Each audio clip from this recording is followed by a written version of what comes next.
جنید آگے سردیوں کا موسم شروع ہو رہا ہے، اس حوالے سے میں یہ پرانی یادیں تازہ کرنی چاہ رہا ہوں. ہائے ہائے ہائے ہائے یار کیا دور ہوتا تھا. اب تو یہ چیزیں نظر نہیں آتی یہاں گھروں میں، ہمارے محلوں میں، ہمارے اپنے سینوں کے اندر.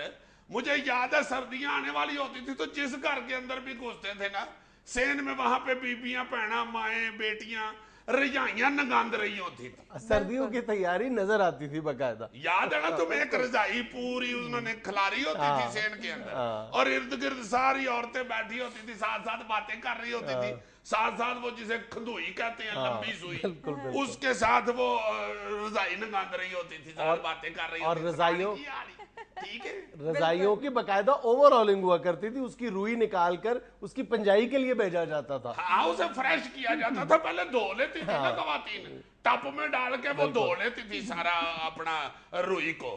جب دھو کے اس میں سے وہ گندی بدبو نکل جاتی تھی پھر اس کو پینجے پہ بھیجتی تھی. وہ پینجا جو ہے اسے پینج کے پھر فریش کر دیتا تھا، پھلا دیتا تھا سارا. اور اس کے بعد پھر موٹے کپڑے نکالنے.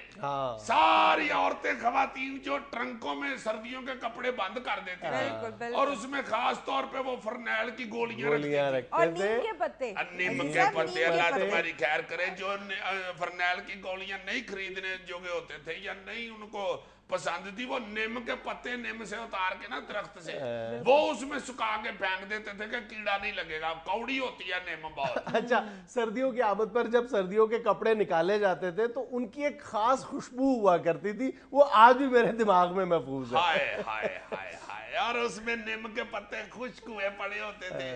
کو کیڑا اگر اندر گھس گیا تو وہ ٹرنک کی نکر میں ناک پکڑ کے کھڑا ہے. ٹرنک کھلتے ہی وہ دوڑ جاتا تھا. شکر بھی کسی کھولے. جو کیڑا ہوتا ہے بہت ڈرتا ہے نیم کے ساتھ. پھر ان کو نکال کے کپڑوں کو دھوپ میں کھلارنا، رسیوں پہ ڈالنا، یا ان کو دھو لینا یا ان کو ڈرائی کلین کرا لینا، فریش کر کے پھر سردیوں میں پہننا شروع کر دینا.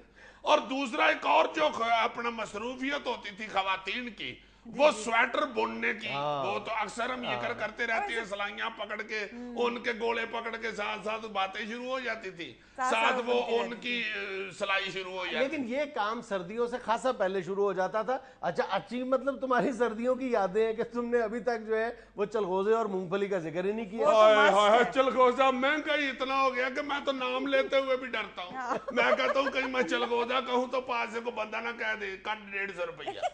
نام لینا کا بھی 150 ہے. اتنا مہنگا ہو گیا یار. ورنہ مجھے یاد ہے کہ اتنے چلغوزے، اتنی وہ جو ہوتی ہیں مونگ پھلیاں، وہ جیبوں میں ڈال کے پھرتے تھے، ساتھ کھا رہے ہوتے تھے، ساتھ باتیں ہو رہی ہیں. بہت سارے معاملات میں مہنگائی نے عوام کا بھرکس نکال کے رکھ دیا ہے.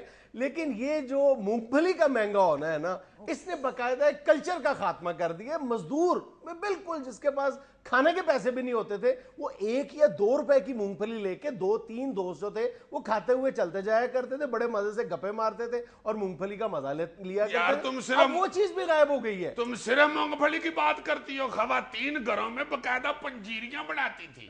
یہ خشک میووں کی پنجیریاں بنا کے وہ بزرگوں کو کھلایا کرتی تھی. بچے بھی بیچ میں کھایا کرتے تھے کہ اس سے سردی جو ہے وہ کم ہوتی ہے.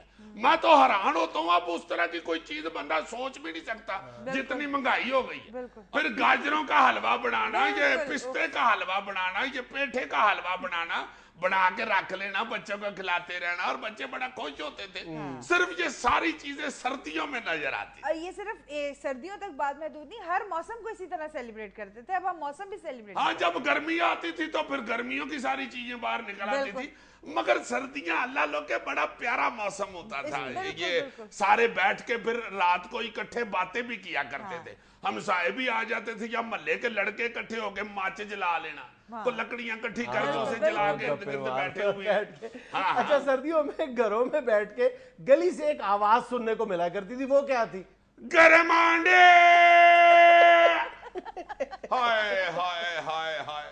آپ لاکھ گھر میں انڈا بال کے کھا لے، آپ کو وہ مزہ نہیں آ سکتا. یار ویسے یہ عجیب بات. وہ جو گلی میں گول ٹوکری والا بھائی پھر رہا ہوتا تھا نا، اوپر موٹا سا رومال رکھ کے، بالکل بیچ میں سے جو انڈا نکال کے دیتا تھا اور ساتھ پوڑی. ہوئے ہوئے ہوئے. وہ انڈا چھیل کے جب وہ پوڑی کھول کے اس کو لگا کے تو کھاتے تھے، وہ جادو کی پوڑی لگتی تھی.